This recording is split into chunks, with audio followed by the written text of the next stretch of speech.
Hello, everyone.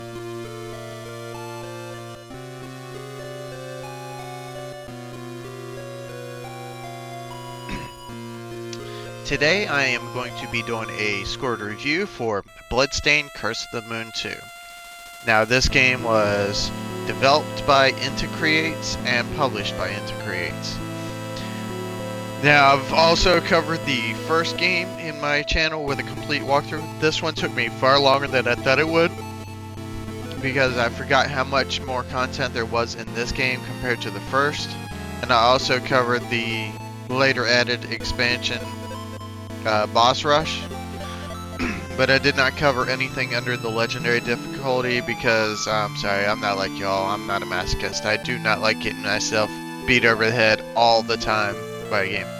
Dark Souls and stuff like that I can understand because that's a learning experience, but these games, no. Now, as I have covered in all previous game reviews, there we go, brain freeze. As I've covered, excuse me, it's still early morning.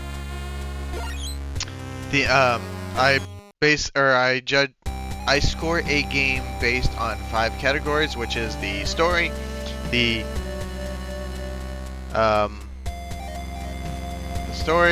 graphics, the music and sound effects, the gameplay mechanics, and the achievements.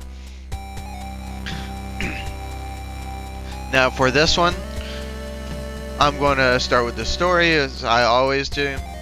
The first one had a little bit of story. It was quite good, especially considering that this was an 8-bit stylish pixel game. And this one really adds on to it. The story's played out in a large chunk before and at the end of each playthrough. There is technically 4 episodes with 6 different endings.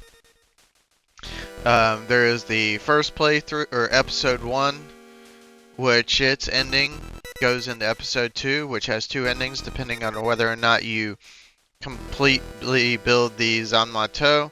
If you don't, then you get episode EX, which ends with you beating that boss with the Zanmato anyway. And then you go into final episode, which is got 2 endings as well.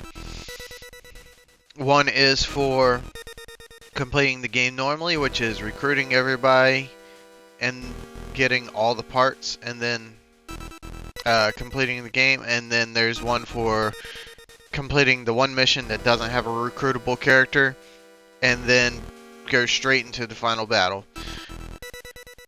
All of it really adds to the story overall for the Curse of the Moon series.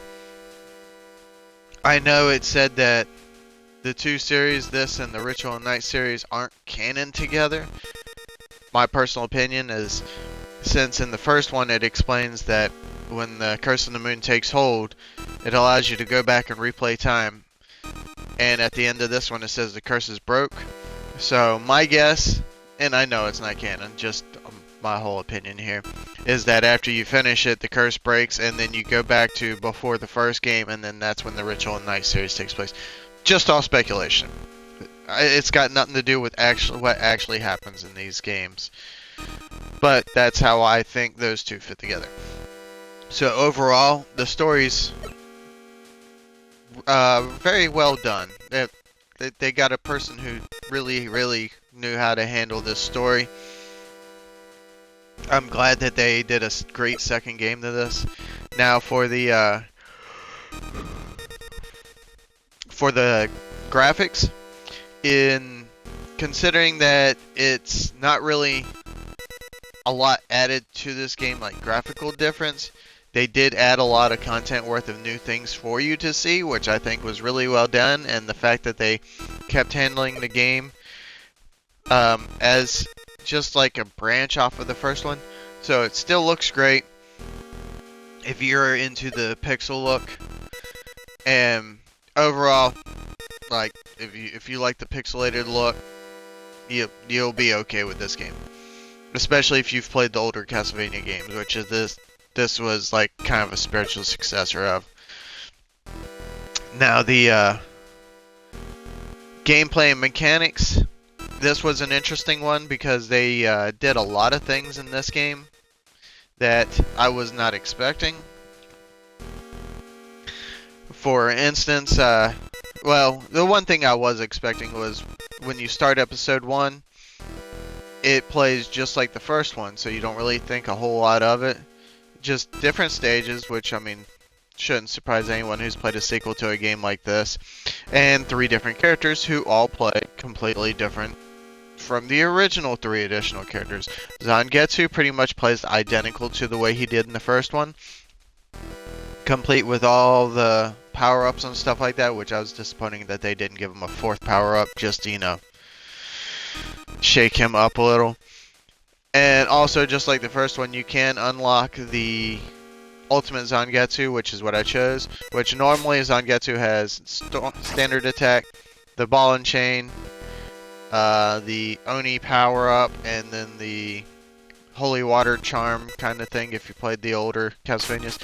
And the Ultimate Zangetsu also gets you the combo from the Soul Eater, the Crescent Swing, but the Ultimate version allows you to build a charge attack. So, in terms of that, they did kept him pretty solid. Excuse me. Now, this game, gameplay-wise, very simple. Just like the first one. You move with the D-pad, you attack with... Well, this is the Xbox version, I'm just going to cover the controls. Basically, you know, you got an attack button, jump. If you have Ultimate Zangetsu, you have a sprint button. He's the only character that has that. And then you have a button for special attack. Now, if I had other characters, I could press the bumper buttons and switch between the characters, just like in the first one. So, overall, the controls are pretty much identical, so they're very smooth, very streamlined, very responsive. I didn't have any issues with the controls. The gameplay is where this takes off. While this plays the exact same way as the first one, in the first episode you recruit characters, you don't have a choice on whether they live, die, or you refuse their service, not like the first one. And then as you play through and you finish the first episode, you go into the second episode, which ramps up the game to hard difficulty minus the final boss's difficulty. So the final boss's difficulty stays at normal while the first 7 bosses stay the same. The first episode, the second episode have different final bosses, and as I said beginning, different endings depending on what you did in the game. Now, if you play through the second episode and unlock the Zanmato, when you beat the game, you go straight into the final episode. But if you don't, you go into the episode EX, which adds a new caveat that your previous team members were badly injured in the final battle, and then your team from the first game shows up. Now, they play exactly as they did in the first game, which I thought was nice. But the fact that with them there, playing through the stages, same hard difficulty stages from episode 2, you have different paths to explore. And then when you beat that episode goes into the final chapter as well. Now, when you start the final episode, you have, this is what surprised me, you have access to basically all 7 of your characters, but the catch is, when you're playing through, they get scattered through the 7 stages, and there's one that doesn't have a character in it. Now, if you were to beat that stage, you can go straight into the final battle with only Zangetsu, and you get the solo path, I think it's Lunar Sakare or something like that, Sakare.